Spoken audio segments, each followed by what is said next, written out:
Welcome, dear viewers, to the first news from the Brownland.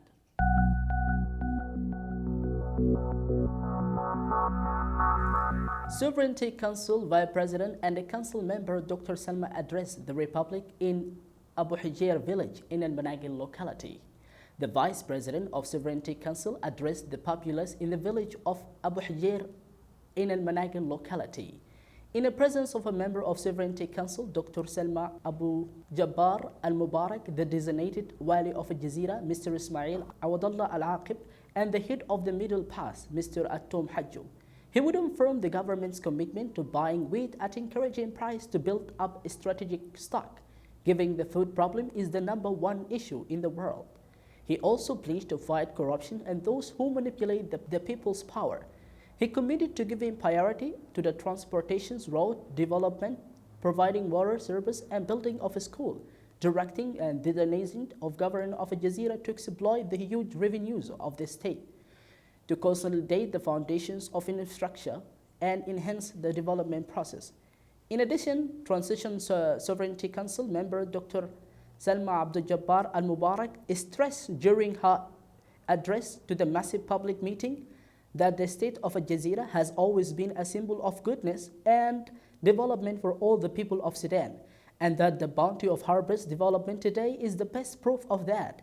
She explained that she did not seek a position of or authority, but rather accepted the position to touch the concerned issue and the people's livelihood to contribute to reform. Also promised to make several visits to stand and get acquainted closely with the problems and concern of the citizens in these states. We discussed the harvest with Dr. Salma about it and about the inflation of USA dollars. We discussed with economic emergency. We promise all of us to be involved, and we came here not for position, but rather for developing our country.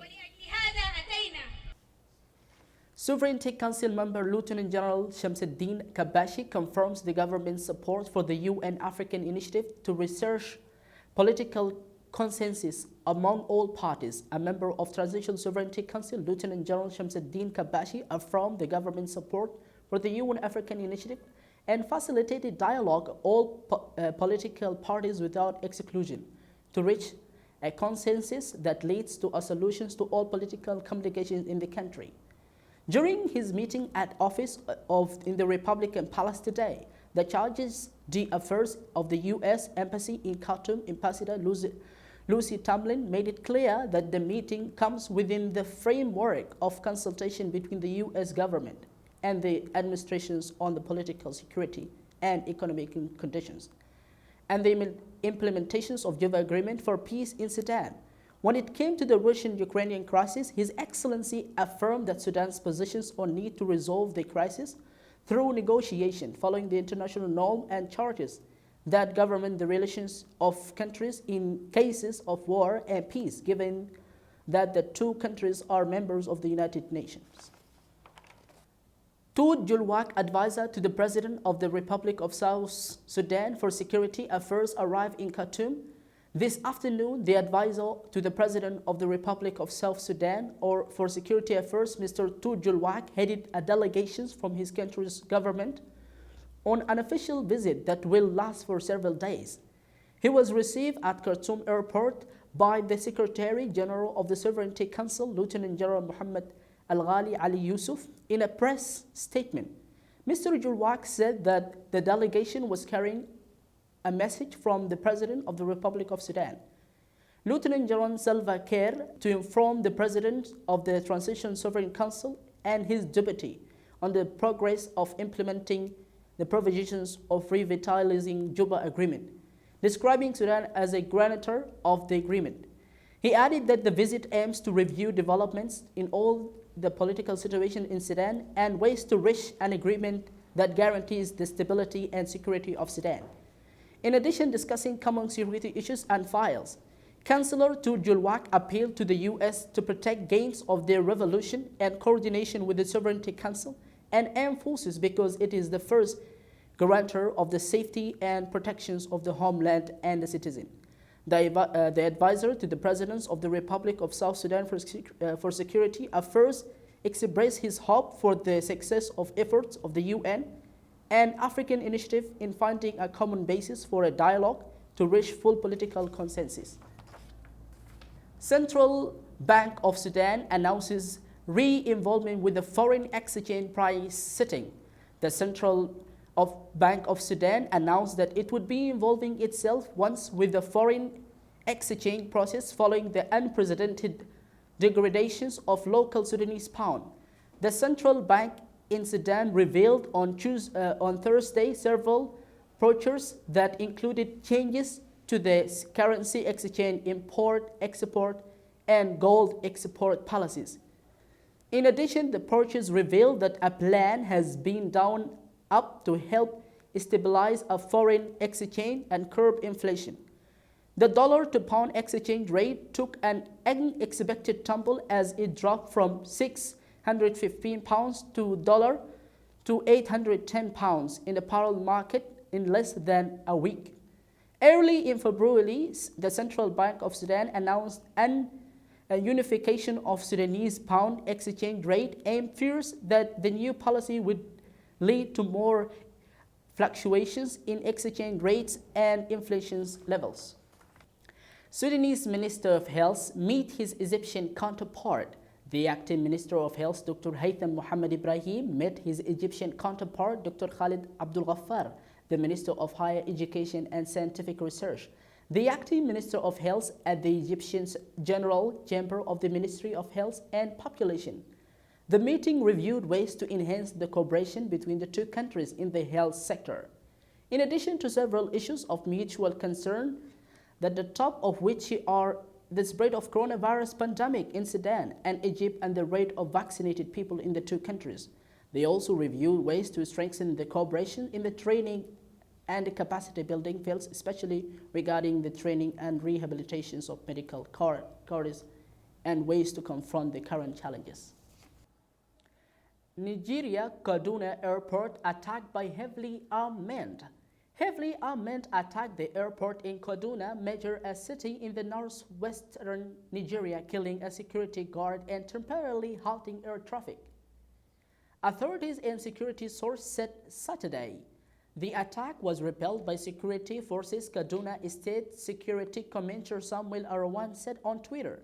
This the latest violence blame on gangs known locally as bandits, who plagued the northwest and central parts of Africa, most populous country, where they loot, kidnap, and kill residents. Soldiers stationed in and around airport returned fire and repelled the attackers, Arwan said. The bandits unfortunately shot and killed an airport employee who raised the alarm when he saw them, he added. Flights, which were interrupted during the attack, resumed shortly afterward. According to the authorities, domestic flights connect Kaduna to the commercial capital, Lagos. Security personnel has done their utmost to prevent the bandits from entering the airport. Since last night, a security source said, estimating that they were seeking to kidnap either airport staff or passengers. Ethiopian TPLF fighters agreed to uphold humanitarian ceasefire. The rebels in the Tigray region, who have been waging war on the Ethiopian army for 17 months, committed to the ceasefire on Friday. The move came a few hours after the Ethiopian government announced unlimited humanitarian trust. In an official statement, the rebels said they were committed to implementing cessations of hostilities with immediate effect and asked Ethiopian federal authorities to deliver emergency aid to Tigray.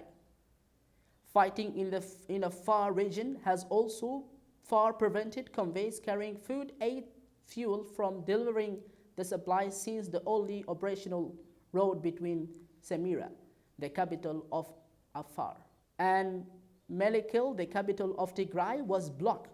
UN High Commissioner of Human Rights Michelle Bachelet denounced earlier this month the hostilities which he created to a de facto bloc. However, both parties blame each other. Tunisian protest over detained journalists. Tunisian journalists protested on Friday to demand press freedom and the release of a reporter who has detained for refusing to reveal his source to authorities. Demonstrators gathered outside the NCGT, National Journalists Union, chanting journalism isn't a crime and accusing authorities of calm down of media since the president case said July 2021 power grab. The protester held up a placard reading "Press freedom is a red line." Khalifa Gassemi, a correspondent for the country's leading radio station, Mostico FM, was arrested on March 18 under anti-terrorism laws after refusing to reveal his source for an article on the breakup of a terrorist cell. Thank you for watching. This is the end of the news for today. For more videos, follow us on the website www.brownland.com. Thank you very much.